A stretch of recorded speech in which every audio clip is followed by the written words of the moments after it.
এমনিতে আপনি যদি ভেসেলে করে যাতায়াত করেন তাহলে আপনার 10-20 টাকা লাগবে, সেখানটায় 80 টাকা করে নেয় প্রত্যেকটা পুণ্যার্থীর পিছনে, মানে 4 গুণ করে টাকা এক্সট্রা নেওয়া হয়।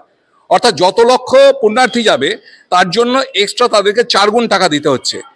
মানে যত টাকা, সেই রক্ত চুষাদের মতন উনি বাইরের যে সমস্ত পুণ্যার্থীরা গঙ্গাসাগরে যান তাদের কাছ থেকে রক্ত চুষে নিচ্ছে।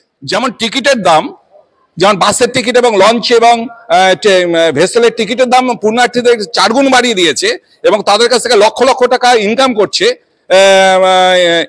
বাইরের পুণ্যার্থীদের থেকে, এবং একই সঙ্গে সংখ্যাটাকে আপনার এত গুণ 10 গুণ 12 গুণ বাড়িয়ে উনি বলছেন লোকের নজর কাড়ানোর জন্য। আপনাদের মিডিয়ার মাধ্যমে চ্যালেঞ্জ করছি, মমতা ব্যানার্জি যদি আমি ভুল তথ্য দিয়ে থাকে আমার বিরুদ্ধে কেস করুক। মনে করুন সবই ভেসেলের মাধ্যমে গেছে, তাহলে 8-25-20 কোটি টাকা তো আমার নিশ্চয় ওনার ব্যাংকে জমা হওয়া উচিত। তাহলে 20 কোটি টাকা যদি ব্যাংকে না জমা হয়, এখানে জমা হচ্ছে আপনার 2,60,00,000, তাহলে বাকি টাকাটা কোথায় গেল? তাহলে করাপশন হয়েছে, দুর্নীতি হয়েছে। তাহলে ওই তদন্তকারী সংস্থা বসে দেখুক যে টাকাটা তাহলে কে খেয়েছে। ওনার কথা যদি সত্য হয় যে 25 লক্ষ 30 লক্ষ যদি ওখানটা পুণ্যার্থী আছে, তাহলে এখানে 40-45 কোটি টাকা একটা দুর্নীতি হয়েছে। এই কথার উপর স্বাস্থ্যমন্ত্রীটাকে, স্বাস্থ্যমন্ত্রী তো মঙ্গল গ্রহের জীব নয়, উনি তো খোদ আমাদের মুখ্যমন্ত্রী, তাও প্রাইম টার্গেট তো ওনাকেই করা উচিত। গঙ্গাসাগর মেলা, এবং এই গঙ্গাসাগর মেলা নিয়ে আমাকে বলতেই হয় রাজ্য সরকার, রাজ্যের মুখ্যমন্ত্রী মমতা বন্দ্যোপাধ্যায় তিনি দাবি করছেন যে প্রতি বছর প্রায় 25 থেকে 30 লক্ষ পুণ্যার্থী আসেন গঙ্গাসাগরের মেলায় উপস্থিত হতে সেখানে, এবং তাদের মানে এই যে যাত্রা, এই তাদের মাঝখানে যে থাকা এবং তাদের জন্য আশ্রয় ব্যবস্থা করা, এই সমস্ত প্রকল্পে রাজ্য সরকারের প্রায় কোটি কোটি টাকা ব্যয় হচ্ছে এবং কেন্দ্রীয় সরকারের সেরকম কোনো ভ্রুক্ষেপই নেই। তারা কুম্ভ মেলার প্রতি তাদের সমস্ত ভ্রুক্ষেপ, তাদের চিন্তা, কি বলবেন, কতটা যৌক্তিকতা রয়েছে? দেখুন, অ্যাকচুয়ালি প্রতি বছরই আমি দেখি যে মমতা ব্যানার্জি বা তার সরকারের পক্ষ থেকে বলা হয় 25-30 লক্ষ করে পুণ্যার্থী আসে গঙ্গাসাগর মেলা উপলক্ষে এবং তার পিছনে হাজার হাজার কোটি কোটি টাকা করে খরচা করেন। তো আমার এই বিষয়টাই আমার প্রথম কিউরিওসিটি জাগে, এবং আপনাদের সাংবাদিকদের সামনে উনি বলে যান, আপনারা সেটা নিয়ে প্রচার করেন, কিন্তু কোনোদিনই আপনারা ভেরিফাই করেননি বা ইনভেস্টিগেশন করেননি যে অরিজিনালি কত লোক আসতে পারে ওখানটায়। আচ্ছা, যে সমস্ত পুণ্যার্থীরা যাবেন তা তো নিশ্চয়ই প্যারাট্রুপারে করে আসবে না, তারা প্যারাসুটে করে ল্যান্ডিং করবে না ওখানটায়, তারা তো যাবে ভেসেলে বা লঞ্চে। তার টোটাল কত ভেসেলে বা লঞ্চে গেছে, সেই কত টিকিট বিক্রি হচ্ছে, সেই হিসাবটা জানলেই আপনার দুধের কতটা জল মেশানো আছে কি নেই সেটা আপনি বুঝতে পারবেন। তো আমি যে তথ্য আমি খুঁজে বার করেছি তাতে দেখা যাচ্ছে যে টোটাল ওখানটায় গঙ্গাসাগরে আপনার, আমার কাছে পুরো তথ্য রয়েছে, সেই তথ্য অনুযায়ী আপনার গঙ্গাসাগরের টোটাল এখানটায় টোটাল আপনার অফিসিয়াল ডকুমেন্টস থেকে আমি যে তথ্যগুলো পেয়েছি তাতে হচ্ছে আপনার এই যে সারফেস ট্রান্সপোর্ট, ওরা টিকিট ছাপানোর জন্য, মানে আপনার ভেসেলের যে টিকিট, সেই টিকিট ছাপানোর দায়িত্ব দেয় দক্ষিণ 24 পরগনা জেলা পরিষদকে। দক্ষিণ 24 পরগনা জেলা পরিষদ টিকিটটা ছাপিয়ে টিকিটটা পঞ্চায়েত সমিতির মাধ্যমে 2 জায়গা থেকে টিকিটে বিক্রি করে। একটা হচ্ছে লট নম্বর 8, মানে এপারে গঙ্গাসাগরের এপারে, আর একটা হচ্ছে গঙ্গাসাগরের ওপারে কচুবেরিয়াতে। এই 2 জায়গায় কত পরিমাণে টিকিট ছাপিয়ে দেওয়া হয়েছিল, কত পরিমাণে বিক্রি হয়েছিল এবং কত টাকা আমাদের সরকারের খাতে জমা পড়েছিল ব্যাংকে অ্যাকাউন্টে, সেইটা তথ্যটা পেয়ে গেলে আমাদের সব কিছু পরিষ্কার হবে।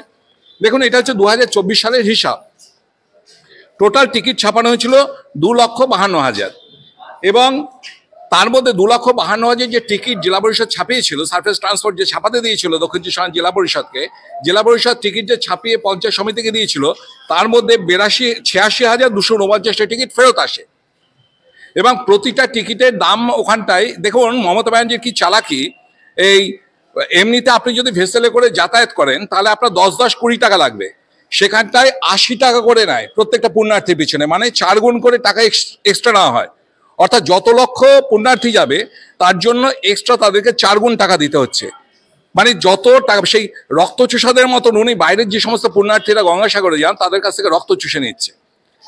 তা কি হচ্ছে, টোটাল আপনার টিকিটটা রিটার্ন করার পর 86,249টা টিকিট হওয়ার পর 1,65,751, 1 লক্ষ, আবার বলছি, রিপিট করছি, 1,65,751টা টিকিট ভেসেলের মাধ্যমে মানে বিক্রি হয়েছিল, এবং 1 লক্ষ, অর্থাৎ 1,65,751 জনই যাত্রী গেছিল ভেসেল মারফত। আর যাই কোথায়, আপনার বেনুবনে, নামখানা থেকে বেনুবনে লঞ্চে। আমি আগে ভেসেলের তথ্যটা দিচ্ছি। এবার 80 টাকা হিসাবে টোটাল সরকারের সংগ্রহ কত হয়েছিল 1,32,60,080 টাকা। এর মধ্যে 17% কমিশন, এটা বাইরের কেউ যায় না।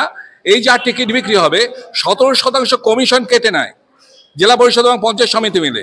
সেই 17% কমিশনের দাম কত হলো? ভ্যালু 22,54,213 টাকা 60 পয়সা। অর্থাৎ কমিশন কেটে নেওয়ার পর সরকারি আমাদের রাজস্ব খাতে কত টাকা জমা পড়লো? 1,10,05,866 টাকা 40 পয়সা। এবার টাকাটা কোন কোন দিন কবে জমা পড়েছে? 12ই জানুয়ারি 2024 ব্যাংকে জমা পড়েছে 31 লাখ। 14ই জানুয়ারি 2024 ব্যাংকে জমা পড়েছে 27 লাখ। 16ই জানুয়ারি 2024 ব্যাংকে জমা পড়েছে 45,82,000 টাকা। এবং 17 তারিখ মানে যেদিন শেষ দিনে ব্যাংকে জমা পড়েছে 6,23,867 টাকা। অর্থাৎ টোটাল ভেসেলের টিকিট বিক্রি বাবদ সরকারের খাতে জমা পড়েছে 1 কোটি কমিশন বাদ দিয়ে 1,10,05,867 টাকা। এটা হচ্ছে ভেসেলের হিসাব। এবার টোটাল ভেসেল কত চলেছে? টোটাল ভেসেল কিন্তু 28খানা মাত্র ভেসেল চলেছে। 28টা ভেসেলই যাতায়াত করেছে। আচ্ছা, আপনার লঞ্চ হচ্ছে আপনার নামখানা থেকে 100খানা করে নাকি লঞ্চ রয়েছে। টোটাল লঞ্চ অপারেট হয়েছে 66খানা, যেটা নামখানা থেকে বেনুবন অবধি। সেই 66খানা লঞ্চে আপনার 50 জনের বেশি যাত্রী নামতে পারবে না। লঞ্চের ভাড়া এমনিতে যা রয়েছে 25 টাকা, সেখানে ওরা নিচ্ছে 75 টাকা করে। গত বছর নিয়েছে, এবছরে আরও দাম বেশি, 85 টাকা করে করেছে। তা নামখানা বেনুবন চিমাগাড়ি থেকে লঞ্চ 75 টাকাই সয়, যেতে 75 আসতে 75, 150 টাকা। আপনার টোটাল কালেকশন হচ্ছে 1,66,00,000। এবার 1,66,00,000 যদি 150 দিয়ে ভাগ করেন 1,06,7,000। তাহলে এদিকে হচ্ছে 1,06,7,000 যাত্রী, আর ওদিকে হচ্ছে আপনার 1,65,751 জন যাত্রী। অর্থাৎ দুটো মিলে মোরাললেস আপনার 2,75,000 মতো যাত্রী টোটাল গঙ্গাসাগরে গেছে এবং এসছে। তাহলে সেটা একদম যে সেটাকে 10 গুণ করে দেওয়া হচ্ছে একদম। এই টোটালি মমতা ব্যানার্জি যেমন টিকিটের দাম, যেমন বাসের টিকিট এবং লঞ্চ এবং ভেসেলের টিকিটের দাম পুণ্যার্থীদের 4 গুণ বাড়িয়ে দিয়েছে এবং তাদের কাছ থেকে লক্ষ লক্ষ টাকা ইনকাম করছে বাইরের পুণ্যার্থীদের থেকে, এবং একই সঙ্গে সংখ্যাটাকে আপনার এত গুণ 10 গুণ 12 গুণ বাড়িয়ে উনি বলছেন লোকের নজর কাড়ানোর জন্য। এবং এইটা হচ্ছে সরকারি পুরো তথ্য।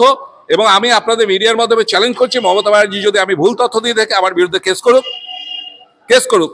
উনি তো এত বড় মিডিয়া ডেকে উনি বলুক কালকে মিডিয়া প্রেস কনফারেন্স করে যে অভিজিৎ দাস বাবুই ভুল তথ্য দিয়েছে।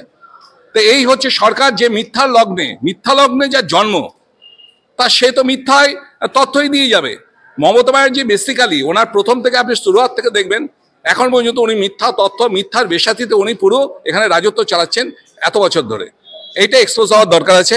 আমি মনে করি যে গঙ্গাসাগর পুণ্যার্থী মানে মিথ্যা কথা বলতে বলতে যে একটা তীর্থস্থান নিয়েও যে মিথ্যা কথা বলা যায়, একটা হিন্দুদের তীর্থস্থান, সেটা মমতা ব্যানার্জির পক্ষে সম্ভব। আচ্ছা, উনি যে বলছেন 25 লক্ষ 30 লক্ষ যে যাত্রী যাচ্ছে, তাহলে 25 লক্ষ 30 লক্ষ যদি যাত্রী যায়, তা তাদের সঙ্গে আপনার 80 টাকা ভেসেল, আপনি 150 টাকাটা বাদ দিন, মনে করুন সবই ভেসেলের মাধ্যমে গেছে, তাহলে 8-25 20 কোটি টাকা তো আমার নিশ্চয় ওনার ব্যাংকে জমা হওয়া উচিত। তাহলে 20 কোটি টাকা যদি ব্যাংকে না জমা হয়, এখানে জমা হচ্ছে আপনার 2,60,00,000, তাহলে বাকি টাকাটা কোথায় গেল? তাহলে করাপশন হয়েছে, দুর্নীতি হয়েছে। তাহলে তদন্তকারী সংস্থা বসিয়ে দেখুক যে টাকাটা তাহলে কে খেয়েছে। ওনার যদি হিম্মত থাকে, আমি বোঝাতে পারছি কথাটা, যে 25 লক্ষ 30 লক্ষ লোক তো আর ফ্রিতে যায়নি, তা তো সব টিকিট কেটে গেছে, মাছিও বলতে পারে না ওখানটায় টিকিট ছাড়া কেউ যেতে দেয় না। তাহলে সেখানটায় এই যে এত কোটি টাকা তো ব্যাংকে, তাহলে আমার ওদিকে চিমাগুড়ি থেকে আপনার বেনুবন, নামখানা থেকে বেনুবনে লঞ্চ ভাড়া পাবো, ওখানেও তাহলে 20 কোটি টাকা আসা উচিত বাস আর এতে। তাহলে টোটাল 40-50 কোটি টাকা আপনার জমা উচিত আমাদের রাজস্ব কোষাগারে। তা সেখানে জমা হবে কেন 2,60,00,000? তাহলে বাকি টাকা কোথায় গেল? তাহলে বলছেন রাজ্যের একদম সুপ্রিম শাসক মন্ডলীর হাতে প্রহসনের শিকার হচ্ছেন রাজ্যবাসী। একদম। ওনার কথা যদি সত্য হয় যে 25 লক্ষ 30 লক্ষ যদি ওখানটা পুণ্যার্থী আছে, তাহলে এখানে 40-45 কোটি টাকা একটা দুর্নীতি হয়েছে, যে তাদের যাতায়াত ভাড়া বাবদ যে টাকাটা বাস এবং লঞ্চ এবং এর টিকিট বাবদ যে টাকাটা জমা পড়ার কথা, সেটা জমা পড়েনি সরকারি কোষাগারে। ওনার নেতা, ওনার অফিসাররা টাকাটা পুরো ঝেড়ে দিয়েছে। আর নয়তো উনি সম্পূর্ণ মিথ্যা কথা বলছেন। এই দুটো অপশনের বাইরে তার কিছু নেই। আর থার্ড কি আছে আপনি বলুন? আচ্ছা দেখুন, বাসের দেখুন, ওনারা বড় বড় ডায়ালগ দেন যে 1250 বাস যায়। দেখেছেন কয়েকদিন আগে প্রেসও দিয়েছে। গতবারে একই করেছিল। টোটাল বাস কত অপারেট হয়েছিল? 350 বাস অপারেট হয়েছিল। এই বাসে কোনটা কোনটা দুটো করে ট্রিপ দিয়েছে, তাহলে গেছে আর এসছে। আপনার টোটাল ট্রিপ কত হয়েছে? 2930টা। কোনটা ডবল ট্রিপ দিয়েছে যে যাত্রী ফেলে দিয়ে আবার এসে নিয়ে গেছে? 1930টা ট্রিপ হয়েছে। তার ট্রিপ বাবদ কত টাকা? বাস বাবদ আপনার বাবুঘাট ধর্মতলা থেকে যে বাসগুলো গেছে তার ট্রিপ বাবদ কত টাকা এসছে? 3টে কোম্পানি বাস গেছে, সিএসটিসি, সিটিসি, WBSTC। সিএসটিসির হচ্ছে 44,58,000 টাকা টিকিট বিক্রি বাবদ এসছে পুণ্যার্থীদের কাছ থেকে। সিটিসি এসছে 37,79,044 টাকা। আর WBSTC এসছে 20,08,000 টাকা। অর্থাৎ বাস এবং ভেসেল বাবদ এলো কত? 2,12,50,910 টাকা। এবং এদিকে আপনার লঞ্চ বাবদ এসছে 1,66,00,000 টাকা। অর্থাৎ টোটাল লঞ্চ, ভেসেল, বাসের টিকিট বিক্রি বাবদ আপনার সরকারের খাতে জমা পড়েছে 3,78,00,000 টাকা মতন জমা পড়েছে। অথচ মমতা ব্যানার্জির যদি হিসাব অনুযায়ী এখানে ব্যাংকে অন্তত 45 থেকে 50 কোটি টাকা জমা পড়া উচিত। তাহলে বাকি টাকাটা কোথায় গেল? তাহলে উনি তদন্ত কমিশন বসাক। আমি এই আবহে ববিদা একটা প্রশ্ন আপনাকে না করলেই নয়। এবং রাজ্যের যেরকম ট্রান্সপোর্টের হিসাবটা আপনি একদম পুঙ্খানুপুঙ্খ তুলে ধরলেন গঙ্গাসাগরের নিরিখে, আমি একটা প্রশ্ন রাখবো যে রাজ্যের বিভিন্ন হাসপাতালে আমরা দেখতে পাচ্ছি একদম ভেজাল যে স্যালাইনের ব্যবসা তো রমরমিয়ে চলছে, ভেজাল ওষুধের যেটা রীতিমতো মৃত্যুর মুখোমুখি হতে হচ্ছে প্রসূতিকে। পশ্চিমবঙ্গ ফার্মাসিউটিক্যালসের তৈরি স্যালাইন বহাল তবিয়াতে চলছে সরকারি হাসপাতালে, NRS, আরজিকর, ন্যাশনাল মেডিকেল কলেজেও চলছে এই স্যালাইন। একদম কালো তালিকাভুক্ত সংস্থার তৈরি স্যালাইনে প্রসূতি মৃত্যুর পরেও এটা তো একজন মারা গেছে বলে আপনারা এখন মিডিয়ারাই হচ্ছেন। আপনি পোদ্দার কোর্টে যান, পোদ্দার কোর্টে হোলসেলারদের পাশে যান, বাচ্চা থেকে বুড়োদের সকলেই জানে গ্রামে গঞ্জে যত ওষুধ দোকানটা আছে না তার ওই মানে 60%, 70%, 80% ডিসকাউন্টে ওই পোদ্দার কোর্ট থেকে দামি দামি কোম্পানির সমস্ত ভেজাল ওষুধ এনে সমস্ত জায়গাগুলো দেয়, বিশেষত নার্সিংহোমগুলোতে এগুলো চলে। এবং অধিকাংশ নার্সিংহোমগুলোতে ওষুধগুলো ওই সমস্ত দেওয়া হয় রোগীদের। আমাদের রেজিস্ট্যান্স পাওয়ার গ্রাম বাংলা লোকের বেশি বলে তাই মরে না, কিন্তু ধীরে ধীরে মৃত্যুমুখে যাচ্ছে। এবং টোটালে তৃণমূল রাজ্যতে এটাই হচ্ছে, যেখানে এই কত স্বাস্থ্যমন্ত্রীটাকে, স্বাস্থ্যমন্ত্রী তো মঙ্গল গ্রহের জীব নয়, উনি তো খোদ আমাদের মুখ্যমন্ত্রী। তাও প্রাইম টার্গেট তো ওনাকেই করা উচিত। আর উনি তো ইচ্ছা করে এই সমস্ত করাপশন দুর্নীতি করে রেখে দিয়েছেন। আপনি দেখছেন এই যে সকলে বলে যে গঙ্গাসাগরে নাকি এবারে আমাকে বিভিন্ন পুলিশ মানে আইবি বা ডিআইবি থেকে আমাকে বলেছিল যে এখানে যেহেতু প্রচুর তথ্য আমার কাছে আসে সেই জন্য ওনারা ইনফরমেশন জন্য আমার কাছে কোনো খবর আছে কিনা যে গঙ্গাসাগরে কোনো নাশকতা করবে কিনা। আমি একটা পরিষ্কার বলে দিয়েছি তাদের যে যারা এই জঙ্গি গোষ্ঠী তারা এত বোকা নয়। এটা সিপিএম এর আমল থেকে চলে এসছে ঘটনা। ওয়েস্ট বেঙ্গলকে এরা বাফার স্টেট করে রাখে, অর্থাৎ প্ল্যাটফর্ম। এইখানটায় এরা কোনোদিন কোনো বোম ব্লাস্ট করবে না। এইটাকে ইউজ করে এরা অন্য দেশগুলোতে এরা ব্লাস্ট করবে, অন্য জায়গায় নাশকতা বলে কাজ করবে। তাহলে গঙ্গাসাগরে কি হওয়ার সম্ভাবনা? গঙ্গাসাগরে হওয়ার সম্ভাবনা হচ্ছে ফুড জেহাদ। আমি আবার কি বললাম? ফুড জেহাদ। ফুড জেহাদ মানে বাংলাদেশে একটা অতিরিক্ত জঙ্গি গোষ্ঠী তারা এবার ফুড জেহাদের মাধ্যমে খাবারের মধ্যে পয়জন দিয়ে তারা হিন্দুদের মারতে চায়। সেই জন্য এই সমস্ত মেলাগুলো খুব উপযোগী। এই ইনফরমেশন আমার কাছে এসছে এবং যখন এসছে সরকারের সতর্ক হওয়া উচিত। কারণ গঙ্গাসাগরে গত 15 বছরে আমি তো ওই জেলা সভাপতি ছিলাম 4 বছর, তা আমি দেখেছি হট করে যেগুলো আগে ছিল না প্রচুর মুসলিমদের খাবারের দোকান হয়ে গেছে। সেই খাবারের দোকানগুলো তো ঠাকুর দেবতার ছবি রাখে এবং প্রত্যেকের কর্মচারী থেকে আরম্ভ করে মালিক থেকে আরম্ভ সব মুসলমান। এবং এরা যদি, আমি বলছি না যে করবে, কিন্তু এরা যদি কোনো বাংলাদেশি জঙ্গি গোষ্ঠীর সঙ্গে যুক্ত হয়ে এরা যদি খাবারে পয়জন মিশিয়ে দেয়, আমাদের মমতা ব্যানার্জির কোনো ফুড ইন্সপেক্টর আছে? কোনো হেলথ ইন্সপেক্টর কাজ করে? গঙ্গাসাগর মেলায় প্রত্যেকটা ফুড স্টলকে ঘন্টায় ঘন্টায় ইন্সপেকশন করা উচিত এবং যারা ওখানে খাবারের স্টল দিয়েছে তাদেরকে আইডেন্টিফাই করা উচিত যে তারা কারা। কারণ আজকে এমন ফুড যাতে এমন পয়জন মিশিয়ে দিল যে পুণ্যার্থীরা তো চলে আসছে, তারা তো আমাদের কেউ নয়, তারা তো নন বেঙ্গলি, তারা সব চলে যাবে। 1 মাসের মধ্যে তারা কিডনি খারাপ হয়ে মারা গেল। এরকম যদি 3 লক্ষ লোক আসছে, তার মধ্যে 3.25 লক্ষ লোক আসছে, তার মধ্যে যদি 50,000-এরও ফুড জেহাদের খপ্পরে পড়ে, তো হিন্দু সমাজের বিষয় করতে, আর ওদের কাছে যারা জঙ্গি গোষ্ঠী, যারা জেহাদি, তাদের কাছে তো আমরা হচ্ছে কাফের। আমাদেরকে মারতে পারলে ওরা বেহেশতে যাবে, তার সেখানে 72টা হুড পাবে। ওদের ডিজাইন তো আলাদা না, তো সেখানটায় তারা তো মনে করবে পুণ্যের কাজ। আমাদের কাউকে যদি ক্ষতি করাটা আমাদের কাছে পাপের কাজ, জঙ্গি গোষ্ঠীর কাছে তা তো না। জিহাদি গোষ্ঠীরা এটাই মনে করে। সেই জন্য আমার রাজ্য সরকারের কাছে, প্রশাসনের কাছে আমার আবেদন আপনাদের মিডিয়ার মাধ্যমে যে ফুড জিহাদ হচ্ছে কিনা, খাবারে কিছু মেশাচ্ছে কিনা, শুধুমাত্র গঙ্গাসাগর নয়, প্রত্যেকটা ওয়েস্ট বেঙ্গলে যত আপনার খাবারের স্টল আছে, রেস্তোরাঁ আছে, সব জায়গায় ভিজিট করা উচিত, ইন্সপেকশন করা উচিত খুব সিরিয়াসলি। ববিদা, আমার শেষ একটা প্রশ্ন, তার মধ্যে যে প্রশ্নটা না করলেই নয় যে এই 20 স্যালাইন কাণ্ডে ইতিমধ্যেই রাজ্যের স্বাস্থ্য সচিব নারায়ণ স্বরূপ নিগমকে গ্রেফতার করার পাশাপাশি একদম রাজ্যের বিরোধী দলনেতা শুভেন্দু অধিকারী তার অভিযোগ টাকার বিনিময়ে জাল ওষুধ সরবরাহ করে গরিব মানুষকে মারা হচ্ছে এবং পশ্চিমবঙ্গ ফার্মাসিউটিক্যালের ডিরেক্টরের সঙ্গী কালীঘাটের যোগের তথ্য তিনি তুলছেন। দেখুন, ওইটা তো শুভেন্দুদা আমাদের লিডার আছেন, উনি তো বলেছেন, কিন্তু আমার মনে হয় ওয়েস্ট বেঙ্গলে কোনো আইএস আইপিএস দের তাদের নিজস্ব কিছু করার ক্ষমতা আছে। নারায়ণ স্বরূপ নিগম উনি হেলথ সেক্রেটারি হলে কি হবে, ওনার কিছু করার ক্ষমতা নেই। এখানে যা কিছু করবে এই তৃণমূলের নেতা মন্ত্রীরা।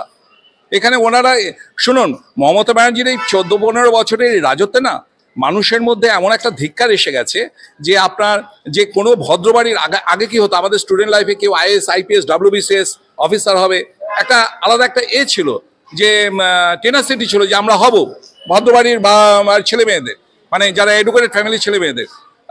আর এই মমতা ব্যানার্জি এই গ্রেডটাকে এত লোয়ার পজিশনে নামিয়েছে যে কোনো ভদ্রবাড়ির বাবা মারা আর তার ছেলে মেয়েদের আইএস আইপিএস WBCS অফিসার হতে দেবে না। আমার শেষ দুটো প্রশ্ন আপনার কাছে।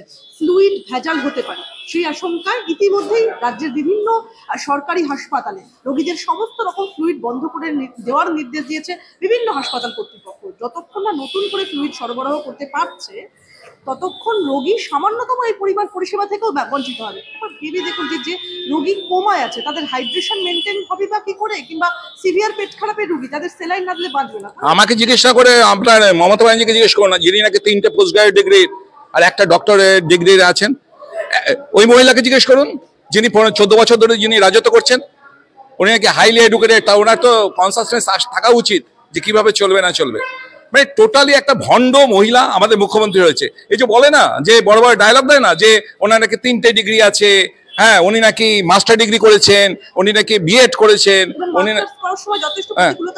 উনি নাকি LLB করেছেন, ওনাকে নাকি ক্লাসই করতে দেওয়া হয়নি, হ্যাঁ উনি নাকি পালিয়েছিলেন এসএফআই দাপটে। তো আপনি ওনাকে বলুন, আপনাদের মাধ্যমে ওনাকে প্রশ্ন করছি যে ক্যালকাটা ইউনিভার্সিটিতে উনি নাকি 3টে ডিগ্রি করেছেন, তো একটা হচ্ছে MA ডিগ্রি, একটা LLB ডিগ্রি আর একটা হচ্ছে আপনার বিএড ডিগ্রি। তো ইউজিসির রুলস অ্যান্ড রেগুলেশন অনুযায়ী সাইমালটেনিয়াসলি আপনি 2টো ডিগ্রি করতে পারবেন না, একটা কমপ্লিট করে তারপরে আপনি আরেকটাতে অ্যাডমিট হতে পারবেন। তো উনি তো MA পরীক্ষাটা দেন 79-এ পরীক্ষাটা দেওয়ার তো সঙ্গে সঙ্গে তো রেজাল্ট বেরোয়নি। আর উনি তাহলে 1980 সালে পরের বছর উনি বিএডটা কি করে পাশ করলেন শ্রী শিক্ষায়তন থেকে, আমি বোঝাতে পারছি কথাটা। আর তারপরে আবার বিএডটা পাশ করতে না করতে উনি 2 বছরের মধ্যে 82-এ 1.5 বছরের মধ্যে উনি LLBটা পাশ করে দিলেন, যেখানে 3 ইয়ার্স হচ্ছে LLB কোর্স। তাহলে এই 3টে উনি সাপ্রেস করে, তথ্য সাপ্রেস করে উনি এখানে 3টে ডিগ্রি করেছেন। এবং আমাদের ক্যালকাটা ইউনিভার্সিটি কর্তৃপক্ষের উচিত যে ওনার এই যে ডিগ্রিগুলো উনি কথা বলেন সেগুলোর মধ্যে অন্তত 2টোকে ক্যান্সেল করে দেওয়া এবং ওনার বিরুদ্ধে আইনত অ্যাকশন নেওয়া। কারণ 3টে ডিগ্রি উনি কি করে করবেন, একটা 79 MA, 80-তে বিএড, 82-এ LLB। আমি বোঝাতে পারছি কথাটা। আমি জানি না যারা বিরোধী দলের নেতারা রয়েছেন তারা কেন এই বিষয়টা নিয়ে মমতা ব্যানার্জি ফেক ডক্টরের ডিগ্রি নিয়ে জর্জিয়া ইউনিভার্সিটির সকলে কপ চায়, কিন্তু ওনার যে 3টে যে প্রাইমারি ডিগ্রি উনি পোস্ট গ্রাজুয়েট ডিগ্রি উনি যে বলছেন সেইগুলো নিয়ে কেউ এখন পর্যন্ত কেউ কোনোদিন ভয়েস রেজ করলো না। আমি আপনাদের মিডিয়ার সামনে বলছি, আমি অজিত দাস রবি, ওনার এই 3টে ডিগ্রি হয় ফেক, নয় উনি গোপন করে কোন গেছেন। 65% না গেলে উনি ডিগ্রিগুলো কি করে করলেন? উনি বলছেন পালিয়ে গিয়ে আমি পাশ করেছি, তো উনি 65% উনি যদি প্রেজেন্ট না থাকেন উনি তো কখনো ওনাকে পরীক্ষায় বসতেই দেবে না, তো কি করে উনি তাহলে ডিগ্রিগুলো করলেন? আজকে এই কমিউনিস্টদেরও দেখেছি আর এই মমতা ব্যানার্জির তৃণমূল সরকারকে দেখেছি, এগুলো না অ্যাকচুয়ালি আপনারা হয়তো এই বিষয়টা লক্ষ্য রাখেন না। দেখুন এই যে আজকে আমাদের এখানে আনএমপ্লয়মেন্ট বা এই যে অভাবী সুযোগে না এই সব রাজনৈতিক দলগুলো এই পুরো আমাদের জনগণকে মিসইউজ করছে, বিশেষত হিন্দু জনসাধারণকে। আজকে দেখুন হিন্দু ছেলেরা বা মেয়েরা আজকে লেট ম্যারেজ করছে, ফলে কি হচ্ছে হিন্দু জনসংখ্যা কমে আসছে। কারণ কি, তারা চাকরি পাচ্ছে না, চাকরি না হওয়ার পর তার প্রতিষ্ঠিত না হওয়ার ফলে তারা বিয়ে করছে না, বিয়ে করার ফলে তাদের দেরিতে বিয়ে করার ফলে তারা হয় ছেলে মেয়ে হচ্ছে না বা একটার বেশি করতে পারছে না। হিন্দু পপুলেশন যে স্ট্রিং করে এটা কিন্তু অন্যতম কারণে, এটা হচ্ছে আনএমপ্লয়মেন্ট। এখানে ফ্যাক্টরিগুলোকে সমস্ত CPM বন্ধ করে দিয়েছে, আর মমতার আমলে কোনো নতুন ফ্যাক্টরি আসেনি এবং এখানে চাকরির কোনো বাজার নেই, যার ফলে আমাদের যে কি হবে এই পশ্চিমবাংলার বিষয়ে হিন্দু জাতির কি যে পরিস্থিতি হবে আমি তো বুঝতে পারছি।